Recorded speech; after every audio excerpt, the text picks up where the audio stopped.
එකෝමත් එක කැලේක හාගොලක හාම්මෙකුයි හාතාත්තෙකුයි හාපුතෙකුයි ජීවත් වුණා. මේ හාපැංචා හරීම දඟකාරයි. නිතරම දඟ වැඩ කරන හින්දා හාපැංචව බලාගන්න හාම්මට හුඟාක් මහන්සි වෙන්න වුණා.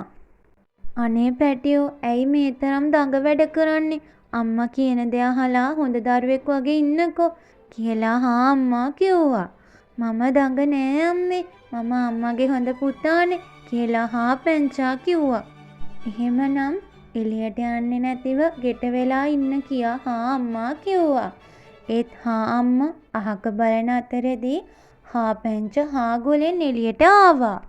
අයියෝ මේ දරුවා ආයෙත් එළියට ගියා නේද? මොන කරදරයක් කරගනීද දන්නේ නැහැ කියා හාම්මා හාපැංචා පසුපසම ගියා.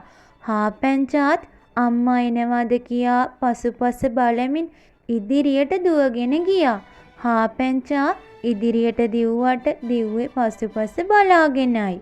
හාපැංචා දුවගෙන ගිහින් නැවතුනේ ගහක් උඩ. ගහේ උඩම අත උඩ නැවතුන හාපැංචා බිම බැලුවා. බිම බැලුව හාපැංචා හොඳටම බය වෙලා කෑ ගැහුවා.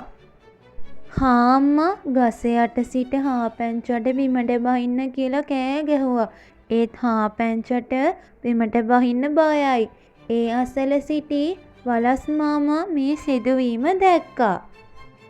බය වෙන්න එපා හාම්මේ. මම හාපැංචව ගෙනත් දෙන්නම් කියලා වලස් මාමා ගහට නැගලා හාපැංචව අරගෙන ගහෙන් බැස්සා. ඇහුණද හාපැංචෝ?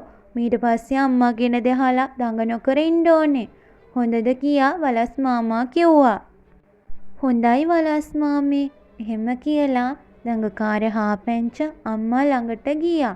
ආයෙත් කිසිම දවසක දඟ වැඩ කරන්නේ නැහැ කියලා මම අම්මට පොරොන්දු වෙනවා කියලා හාපැංචා අම්මව වැළඳ ගත්තා.